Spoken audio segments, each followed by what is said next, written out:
And if you don't want me anymore, then I go anywhere else to win trophies, because that is what I did my whole career. Never break, always fight, never quit, do it right, play the game, win it life, have no shame, there's no time, feel the pain, live the grind, I could change, in my mind, pick a lane, commit and climb, the only way to win it life. I never miss, that's fact, taking big swings, put your hand to the bat, put me in the ring, you'll go out.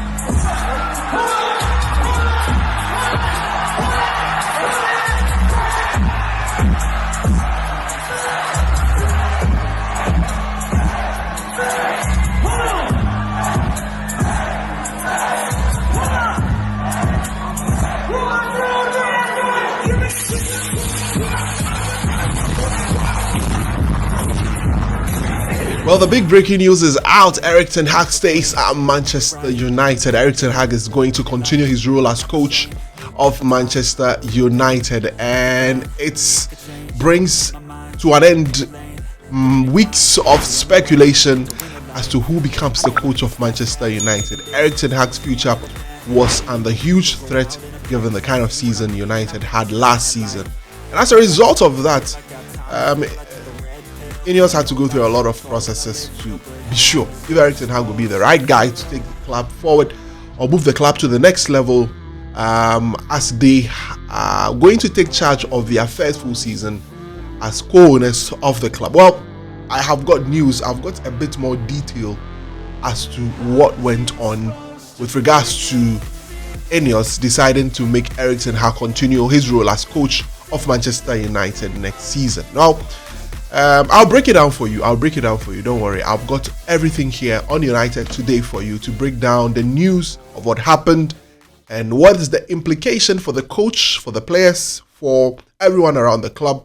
And thank you to the fans. The fans actually made a huge difference in this decision being reached, according to some journalists in the UK. Let me make a quick turnaround. When I come back, I'll break it down. But please, if this is your first time watching this channel, please remember to hit the subscribe button and also hit the notification bell.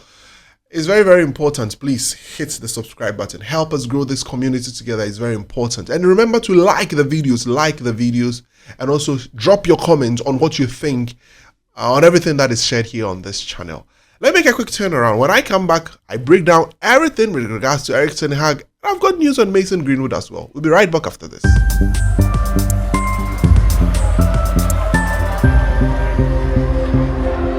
When I took over, it was a mess at United. I'm here to win, and also I want to build a team. Both I'm doing, but if they don't want me anymore, what I said, I go anywhere else. And then I keep going, what I do my whole managing career.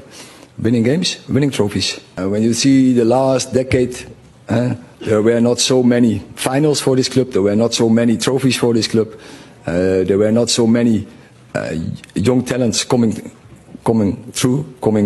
into the first team in high potential. And but also, I think in the middle group also developed this season very good. When I think about Diogo Dalot, for instance, as an example, there were also others. We strengthened the squad. In the build-up to today, your owners and bosses have been talking to other managers. Is that disappointing from your perspective? I don't know if they have done this. I can't answer this question. Do you not feel undermined by all of everything playing out in public, though? So I don't know. Maybe you have sources. Well, that's just a short clip of Erik Ten Hag in the last press conference he held after winning the FA Cup. He says you can sack him. Everywhere he goes, he wins games and he wins trophies. He wasn't bothered. He said he didn't know about them. Owners talking to other managers and all of that. He's not going to answer the question. But the big breaking news is out. The ever-reliable David Ornstein of The Athletic broke this news last night, where it has been agreed that Erik Ten Hag will stay as United manager after the club's end-of-season review led to a decision to keep Erik Ten Hag as coach. Now, following a period of major uncertainty over the future of Erik Ten Hag, United held talks with Erik Ten Hag yesterday, Tuesday. And the preference for both parties is that Erik Ten Hag should continue as the coach, something which the coach is equally very happy about, and he's very happy that he continues. Now, Erik Ten Hag will stay on, and that's the major news. Now, Ten Hag's existing contract, as you all know, runs till the end of next season, so there's 12 months left. And the major breaking news that has come out as a result of this news is that INEOS intends or have commenced talks with Erik Ten Hag to extend his contract. So it's not just the news of him staying, it's a news of a contract extension. So why do you think INEOS have decided to make this? Now, it is fair. Now, normally, you don't allow the contracts of coaches to run out. You would have to find a way of backing the coach or deciding not to continue with the coach. Now, INEOS have decided to take this route. Usually when new owners come into clubs, what they decide to do is to make a decision as to whether to keep existing people within the organization or to allow new people to come in so that they can direct their vision properly. Now, Erik Ten Hag had just 1 year left on his contract. What INEOS have decided to do is to extend the contract in a way of backing him. This whole thing felt like Erik Ten Hag was also interviewed as part of the other managers that were in talks with INEOS.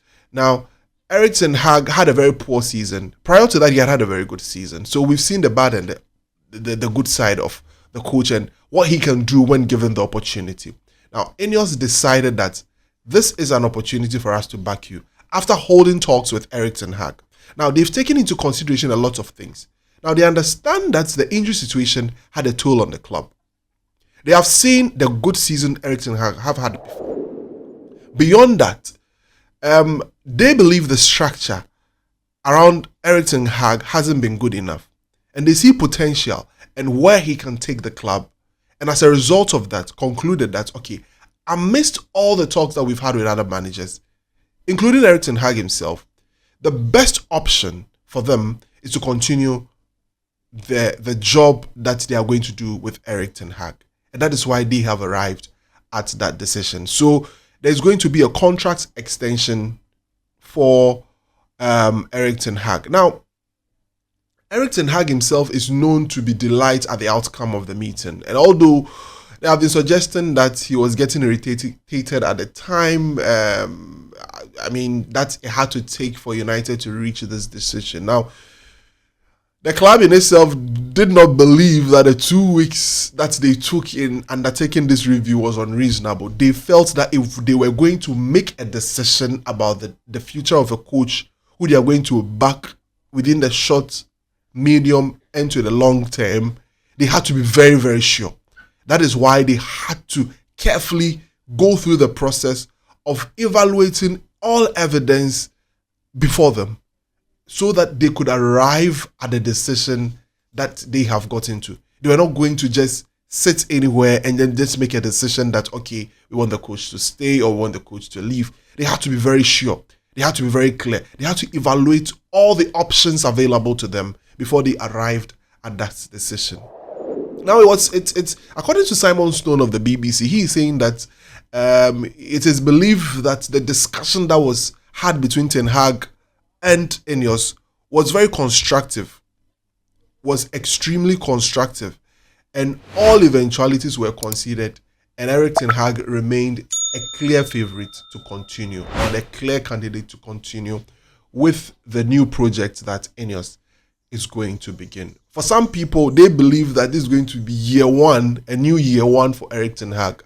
But I'm sure for Erik Ten Hag, this new year one is going to be good for him because he's laid a foundation. At least he knows the players who have come in or who will be working with him have an idea of the kind of coach he is and already have a prior knowledge of what to expect and all of that. So that's it. Now, one of the key things is that perhaps led INEOS to believe that they should continue with Erik Ten Hag has to do with what he's done with the youth.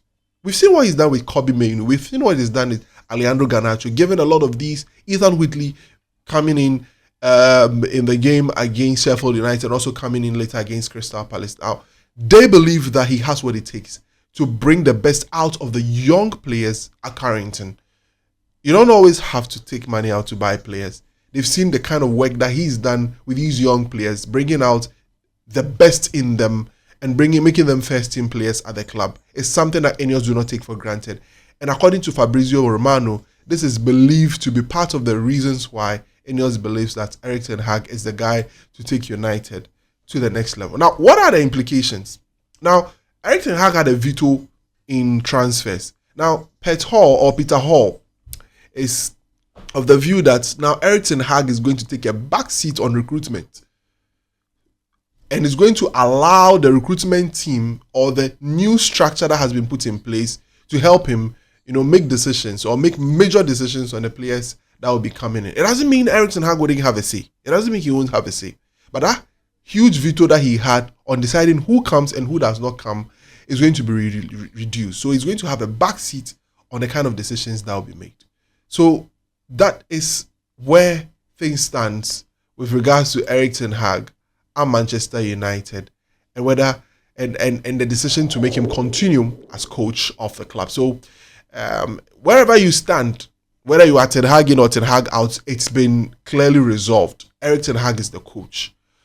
Now, he would have no excuse. He's been backed. He's been affirmed as the coach. He's been backed. And next season will be a major, major test for him. And hopefully the issues of injuries are reduced and something that the club will generally have to address. Recently, Luke Shaw talked about how the medical department didn't help him, make the right decisions. And he has himself to blame. But the issues of injuries, the issues of getting the right players in and all of that needs to be resolved so that the excuses will reduce. We'll have to see better coaching and all of that to see how things work out with regards to Erik Ten Hag at Manchester United. So we'll see how it goes. But I have a very interesting trivia for you. Very interesting trivia. We put this together. Now, in 1990, Sir Alex Ferguson's job was on the line. And United had to go win an FA Cup against Nottingham Forest, beating them 1-0.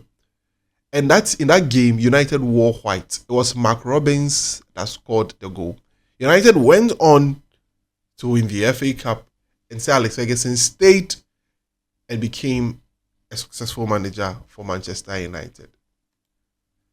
Erik Ten Hag 2024, United went away to play Nottingham Forest. United wore white. Casemiro scored a headed goal. Guess what? United have gone on to win the FA Cup. Will Erik Ten Hag follow in the steps of Alex Ferguson? Well, some people will say deja vu, but we'll have to wait and see how this goes around. It's quite an interesting deja vu, but we'll have to wait and see. Erik Ten Hag has been saved. The way the greatest manager of the club was saved, Erik Ten Hag looks to have been saved that same way. But we'll see how things go with regards to that. So that's it on Erik Ten Hag. He stays on as coach of Manchester United. Let me quickly take you to Mason Greenwood and Juventus. According to DiMaggio, Juventus are clear favourites to sign Mason Greenwood because it looks like they are reaching an agreement with Mason Greenwood. Now, after they have reached an agreement with Mason Greenwood, the next step would be to speak to Manchester United and agree a fee. Now, Juventus are looking to sell some players like Sule and Chiesa before they can make a move. They are believed to be bringing forward a bid of around 30 million euro with add-ons leading up to about 50 million euros so they can price Mason Greenwood away from Manchester United. Greenwood, I hear, is keen on a move to Turin or to Juventus to play for Juventus. So it's looking like Mason Greenwood will be leaving the club. And what it means is that United would have to get in wingers in. And it's certain that Jadon Sancho would also be sold. According to Fabrizio Romano and Simon Stone of the BBC, United are going to sell Jadon Sancho as well. So what it means is that United would have to bring in a winger for the right wing. And then a couple of names have come up. Already there is Anthony Dos Santos in that position. There is Amad Diallo who can also play that position. But it looks like United would need a lot more depth in that position. And if these two players are moved on, a space is created, more fans come in, and United can get in the players. Players like Michael Olise, who is believed to be a boyhood Man United fan. We'll see if that deal happens. So we'll delve a lot more deep into all of these issues when we convene for the United and Everything Football podcast. We'll delve a bit more deeper with more discussions, more perspectives, where we delve deeper into all of these. So that's how I end today's edition of United Today. Thank you so much for joining us. Remember to hit the subscribe button, hit the notification bell, so important to us. It's always a pleasure to come your way. Now the news is clear. I'm not going to bother you with Ten Hag's future anymore. It's gone. Now we're looking forward to the transfers, and then when the transfer window opens, then proper business will start. But it is believed that proper business is going to start very, very, very soon. So we'll see how that goes. See you on the next one. The podcast will be coming your way very, very soon. And then the Euros, we got them all here for you here on this channel. Have a great time. See you.